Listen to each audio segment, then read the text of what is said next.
Support for Ukraine, our efforts to achieve a just and lasting peace are at the heart of our agenda. This peace is what we want. It is what the Ukrainian president also wants. And I say this with even more force and solidarity after these last few days when attacks have resumed with force in such an unprecedented way in recent months, where once again Ukrainian civilians have been hit. And we can clearly see the gap between the positions taken at international summits or with other leaders by President Putin and the reality on the ground. It shows how insincere he is.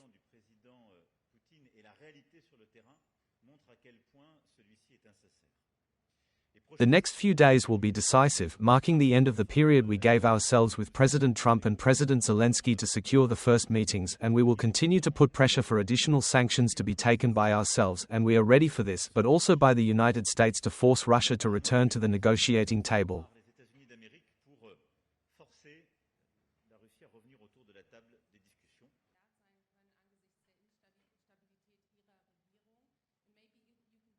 We cannot allow others to negotiate for Ukraine, and therefore no negotiations without Ukraine on any subject whatsoever. The second thing is that we have submitted to Washington together, in the right order, the discussions first, the security guarantees before any discussion on the territories. And then there is concrete support, first military, that we continue to have through training, the transfer of equipment and capabilities. We will continue in the coming weeks in the short term. But it is also the construction of long-term support. A just and lasting peace is only possible if there are security guarantees.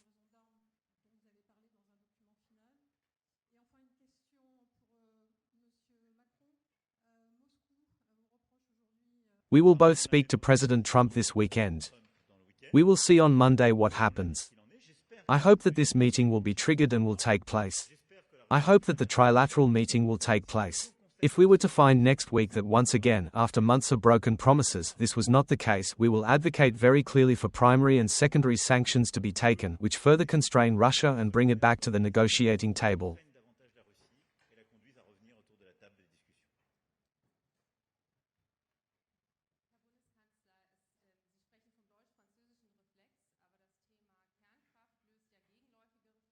I deny these descriptions. I am never rude or vulgar.